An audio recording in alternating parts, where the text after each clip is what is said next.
This Week in Science and Education is presented in association with the Science Coordinators and Consultants Association of Ontario. Visit their website at sccao.ca. This Week in Science and Education is brought to you in part by the University of Western Ontario, www.uwo.ca.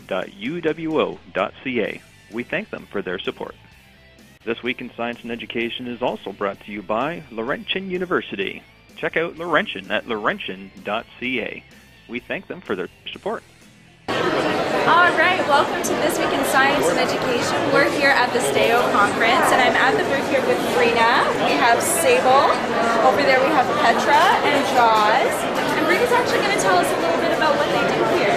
Yeah, so we are from Scales Nature Park, and we have an awesome program called Reptiles at Risk on the Road, where we get to travel all over Ontario, sometimes all over Canada, teaching people about the awesome animals that they're finding in their own backyards. So the stuff that is at risk, that there is less and less of them out in the wild, and we want to make sure that everyone understands why they're super cool, and what they can do to help them out. Absolutely. So do you want to tell me a little bit? We'll start with Sable here. Let's tell us all about her. Yeah, so Sable is a black rat snake. Now that's Canada's longest snake. We're talking over 2.5 meters. That's huge.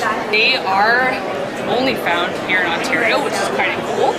And they spend a lot of time hanging out in trees, which is one of the reasons that their populations are getting smaller and smaller. We've still got deforestation going on. They've got a very small range here in Ontario, and so it just keeps getting smaller and smaller and smaller, but they're beautiful animals. They're super huge, and as you can see, they're pretty nice. Yeah, she's very docile. So is this because she has lived in captivity? Is this typical of a snake? So are we going to want to be picking these up and find them in the backyard? We don't want to be bothering most wild animals. If you found a skunk, you're not going to pick it up and pet the pretty skunk.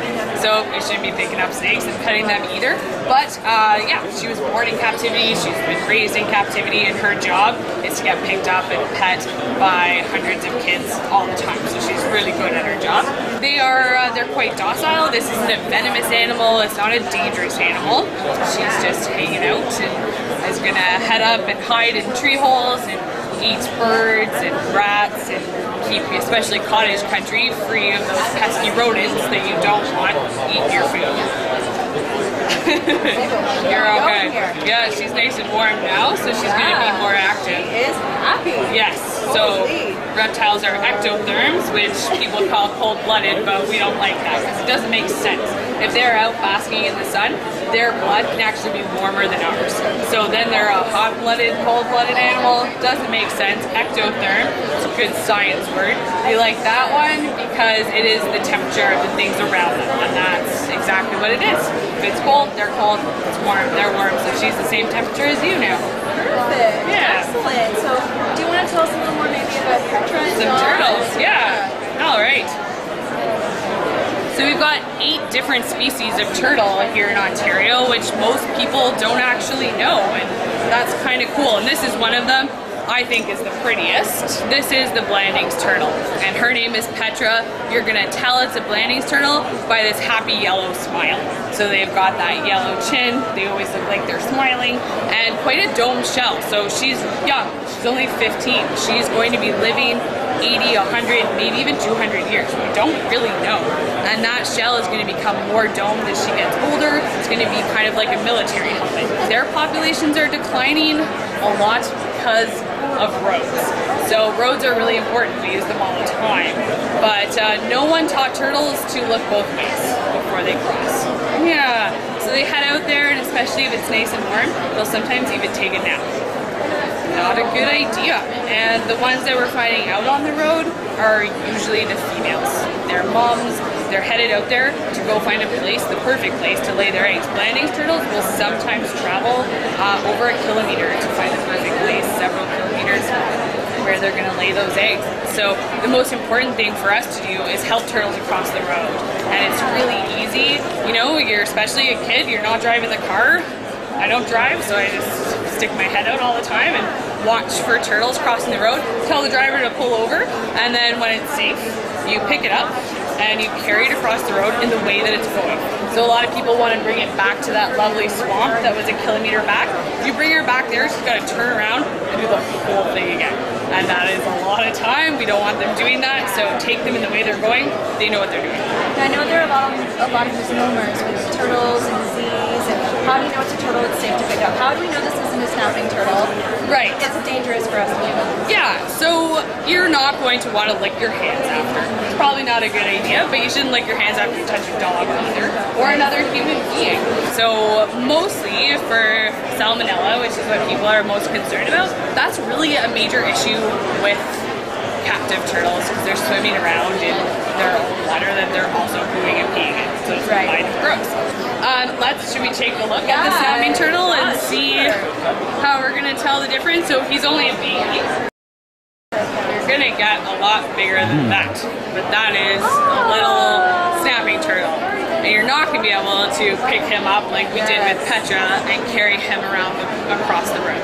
And what I suggest with these guys is using the car mat in your floor, on the floor of your car, and sort of scaring him onto that floor mat, and you can drag that across the road, and that way your fingers are never near his face, because that's our one golden rule with handling them. Yeah, don't stick your fingers near the face. So how do we identify a snapper? Sure. I will tell you right away. When the other turtles get scared, they're going to hide inside their shells. You know what Jaws cannot do? Hide inside his shell. He's got a little tiny blast drum. You can see he can't fit inside of there. There's no room for his head for these nice chunky legs. Right. And so that is an awesome meal for something like a raccoon. They're going to come up, they're going to flip him upside down, and then they're going to be able to eat all of these parts that are hanging out. And that is why they snap. They're not mean, they're not grumpy guys, they're scared. They're actually really important and really handy to have in the areas where you're swimming and hanging out, because what they're gonna do in any waterway that they are around is clean out all of the dead stuff that you don't wanna be swimming from. So they're really lazy guys. You can go out and catch a fish, swim after it, or you can eat a dead fish. And they'll be hanging out on one side of the lake, and they'll be able to tell that, say there's a dead beaver on the other side, and they will mosey on over to the beaver buffet and clean that up for you. So actually really handy to have. Excellent. Well, you told us some incredible things about the roles that these animals play in our ecosystem. Yeah. So where do people go to get some more information about you guys? Yeah, so if you want to find out more or be able to tell which kind of reptiles are around you, for free on our website, www.scalesnaturepark.ca.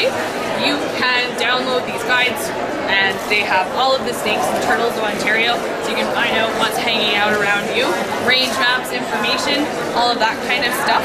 And we've also got a whole bunch of cool, fun activities that you can download and do as well, so learning more about reptiles all the time. Great. Well, thank you so much again. So from everyone here at STAO, this is This Week in Science and Education. Hi everybody, welcome to This Week in Science and Education. We're here at the STAO conference, and I'm at the Laser Quest booth with Dushan. He's going to tell us a little bit about what I'm wearing here. What's going on? Well, you're wearing one of our laser packs. It's what we call our poncho. Attached to it is our actual handheld unit, which is the laser that does all the tagging. And the reason why we're here today at STAO is to introduce our Light and Optics program, which is dovetailing the curriculum changes for the grade 10 science unit, the physics unit specifically, and it's been a product that has been very successful, so we wanted to serve a larger audience. What we cover at the center, at all of our locations in Ontario, is light reflection, light refraction, and the visible spectrum. The kids get to come in, they get to play a couple of games of Laser Quest, they take away from our lesson plan and our presentation, hopefully apply what they learned towards achieving a higher score. We provide lesson plans prior to the event for all the teachers, and also post this lesson plan, and it's just a bunch of fun. I mean, as you know, learning is directly proportional to the amount of fun you have. So if you're able to sneak some learning into the fun, kids don't know it, the teachers do, and it's just a great time for everyone. Excellent. Now I know I've been to Laser Quest before, but can you maybe explain sort of how this works and how it factors into light refraction? Certainly, yeah. So when we talk about light reflection, first off, what we do is we show how our laser beams actually reflect all of the mirrors, applying the law of reflection, so you're actually able to tag people through the mirrors. Then we talk about light refraction. We add simulated fog into our arena, allowing the laser beams to actually refract off the tiny water particles in the air. Then we tie that into the visible spectrum. We talk about all the different colors that make up white light. We touch on Isaac Newton and what he did to kind of prove his theory to everybody.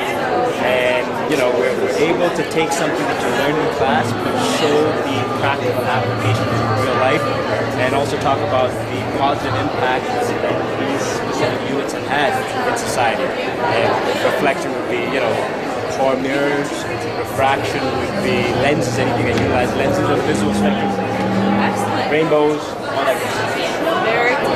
So do you want to give a little demonstration of what happens here? Sure. So when you come to Laser Quest and you actually play our game, what you do is you take one of these lasers and you actually tag your opponents. The actual laser beam, which you cannot see here because of the lighting, is not visible, but if there was fog in here, you'll be able to see the laser beams actually refract. And we also talk about the fact that the actual laser is just an aiming device, and the tagging actually takes place utilizing an infrared light. And that's another thing that we tie in some of the visual spectrum and talk about. Just a bunch of fun. So you just shoot it at one of these targets here? Yeah, you tag any of the sensors that are lit up on your opponent's pack, and every time you tag someone, you get points. When you get tagged, you lose points, and we have a computerized system that will keep track of all your tagging. It'll give you a detailed score, and we can do so many different things with game settings. You can do team games, specialty games. I mean, the opportunities are limitless. Alright, so this sounds like the greatest game of tag that I've ever played. So how do people get in contact with you at Laser Quest? Well, they can get in contact with any of our 58 locations throughout North America. In Ontario, we have 7, and you can go on our website, which is www.laserquest.com, and that's laser with an S. Or you can contact the centers directly if you are in the GTA, and again, our phone numbers are on the website. Or just come by. If you know where we are, come by and see us. We have all this information handy and available to you, so don't be scared. Come on in. Excellent. Great. Well, thank you so much. So we're here again at Laser Quest at the STAO conference. So if you guys want to watch this, make sure you tune in at the VROC website or www.T-WiSE.VROC.ca. Hey everyone, so I'm here right now with Heather and Fabian, and they're from the Canadian Ecology Centre, which is an outdoor education center that school groups can go and visit. And I'm going to turn it over to them and let them give us a little overview of what it is that they have to offer. Sure. So at the Canadian Ecology Centre, we offer educational school groups and environmental education programs. So students can come up with their class. They might come up for 3 days and stay with us. We work right in San Luis Champlain Provincial Park. So right in the beautiful provincial park there. And we're able to use all the natural, beautiful things around us that we have. So during our summer time, we offer high school credit courses for our high school students. So they'll come for a 2-week intensive program, and they'll stay on site, staying with other high school kids from around the province. They'll work with teachers to get those credits for the summer. And we'll also offer some stuff for the teachers as well. In August, we offer some professional development for them. We have 2 different teachers tours, one in forestry and one in mining. And the teachers will come and stay at the Canadian Ecology Centre. These programs are completely sponsored by the industries, and they'll stay, so we'll have stay in the center, have all their meals paid for, all their accommodations paid for, be meeting other teachers from the province, getting some new ideas for the classroom, as well as getting an inside look in the mining and the forestry industries. Some of our school programs also will include environmental ecology, animal ecology, general ecology. We'll include games. We'll play all sorts of different activities with them to do that, team building activities as well. Take them outside as much as we can. We also offer wilderness survival, so we can learn about building fires and learn about shelter building at the same time. So you get a science experience as well as having some fun in there. Yeah, can you guys speak a little bit about some of the benefits of outdoor education? Sure. Yeah. A lot of students do really well in outdoor education because they're able to experience things more hands-on, and they're in a beautiful environment, which helps them to sometimes focus better, as well as try out things for themselves. So these different programs and rotation style allow them to try those things out and try a little bit about this, a little bit about that, and just get them interested. Do you have a lot of kids then that are from the city that come to the program? Yeah. That maybe don't get a chance to be outdoors as often, right? Yeah. In fact, go ahead. So yeah, we have the majority of our clientele comes from the Toronto area. They'll come up, and it's really great for the students because, like you were saying, they don't often get a chance to experience the nature of the park, which is a very pristine area that we have here in Northern Ontario. So they get to see some things that they would never see before, perhaps like wolf tracks in the snow, or even there has been some wolf sightings that have come out, and kids have seen that, and just getting a good connection as well to the environment, seeing where their ore for the metal may come from, and just understanding that, seeing how the world works in a global perspective and not just a city urban perspective. Awesome. Sounds like a great program, guys. If students or teachers are looking for information about your program, where could they go? Yeah, our website is www.canadianecology, all one word, .ca. And I'm not these pamphlets, but we also offer the National Green Check GPS certification, which has its own website too, so you can check out both of those. And all of our programs are on that website, registration forms too. If you ever want to give us a call, we're happy to answer. Perfect, and we'll throw those links up in our show notes at T-WiSE.vrock.ca. So this is Heather and Fabian from the Canadian Ecology Centre. Thanks a lot, guys. Thank you. This Week in Science and Education is brought to you by Sheridan Institute of Technology and Advanced Learning. At Sheridan, students shine brighter. Check out sheridanc.on.ca. Hi guys, welcome back to This Week in Science and Education. We're here at the STAO conference at the Smarter Science booth, and I'm here talking to Dominic. He's going to tell us about these fish that we see floating around everywhere. Yeah, well, these fish is actually an introduction that we have as part of our Smarter Science program. It's just a toy that you can get from a toy store, but we thought what a great way for kids to start asking questions and learn about science. And they just look like toys, but you can actually fly these with the remote control. Wow. Yeah.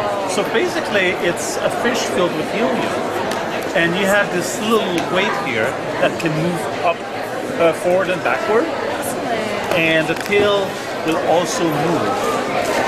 So the tail will propel the fish, and this is what you use if you want the fish to die.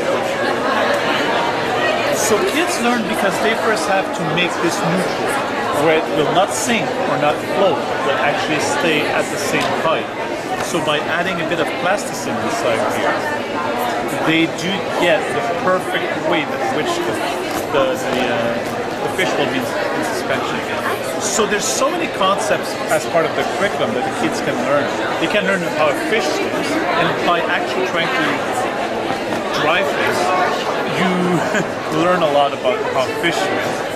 And also, with sinkers and floaters that you would do like in grade 8, when you study density of liquid, it's often density of liquid. It's interesting to work with gas, where you have two gases here. You've got air and you've got helium inside the fish. So it's interesting because it's very different. Kids are usually thinking sinker and floaters happens in a solid with liquid. That's so innovative. So is this sort of along the line of inquiry learning? Yeah, because like we give this as a spark for the students to be interested in science, but we want them to ask their own questions, like what happens if we change the size and the shape of the fins? What happens if we use the tail faster or slower? What happens if we use more weight or less weight? Or if we change, if we don't put pure helium inside, we mix helium with air or oxygen, what will happen? So we want kids to come up with their own questions and try to answer their own questions. Because when it comes from them, they're more engaged than if we give them a recipe. Wonderful. And if teachers and students want to get more information on Smarter Science and things like this, how do they get involved? Yeah, they can come to our website, which is smarterscience.ca, and we offer a lot of material like these posters that help the teachers and the students design their investigation. We have our process skills poster, and we also provide workshops. So across Canada, So they can get in touch with us, info@youthscience.ca, and we will provide all the information. Fantastic. So do you think we can do a little demonstration with these guys here? Oh yeah, definitely. Where's the remote? Isn't that always the problem? Where's the remote? It is. So you see, as I play with the remote, I can move the tail. Oops. We need to put more weight because we might lose the fish. Right. Yeah. You don't want to do that. Exactly. But as we move the tail, and you see when I use this, it will move forward backward. So like this, the fish will move up like this, and if I go this, it will start to sink. So I can decide if I want the fish to go up and down. But right now, it's actually floating, and since the ceiling is high, it will be I understand that. Well, thank you so much for My pleasure. talking to us today. This is Dominic with This Week in Science and Education. We'll see you guys next time. Hey there. I'm here right now with Crystal, and Crystal is with BEAN, which stands for Biodiversity Education and Awareness Network. And Crystal, maybe just to get things started, could you just give us a quick little overview about what the BEAN program is? Alright, so the BEAN program is actually a group of organizations or partners, including things like the Ministry of Natural Resources, the Toronto Zoo, Ducks Unlimited Canada, which is actually who I'm working for, and all kinds of different organizations or groups that are working to teach about biodiversity. Personally, I have a background in environmental science, and so I really feel like biodiversity is a really important issue. But maybe could you give us an idea, some of our viewers, of why do we care about biodiversity? Because biodiversity is life. So if you go out into an ecosystem, there's so many different creatures, there's so many different things that live in that ecosystem, that environment, and they're all interconnected. So if you actually took one of those away, it would affect all of the other ways. It would affect the environment. So what kind of resources are there for teachers or for students through the BEAN? All kinds, because we actually are kind of a one-stop shop for all of the education or curriculum-based things, and we actually link to all the partners.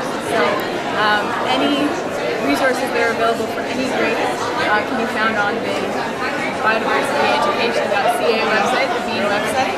And there are things as far as elementary, we have things like those models. So Ducks Unlimited Canada has a frog model. We have models for beavers, foxes, fish, ducks, all kinds of things that can actually be made, and they're available online through the Ducks Unlimited Canada website. So kids will get to make this cool frog here? Yeah, it'd be a little bit smaller for them. Okay. They can definitely do that, and their teachers can download those online. Oh, cool. And then we have things about agriculture and food, we have posters, and then the scientific kind of biodiversity stuff that we get from the Ministry of Natural Resources. Cool. So it's kind of, like you said, a one-stop shop to get all these resources. Yeah. And that website again? Biodiversityeducation.ca. Okay, awesome. We'll throw that up in the show notes on T-WiSE.vrock.ca. Crystal, thanks for taking some time and letting us know about the program. Thank you.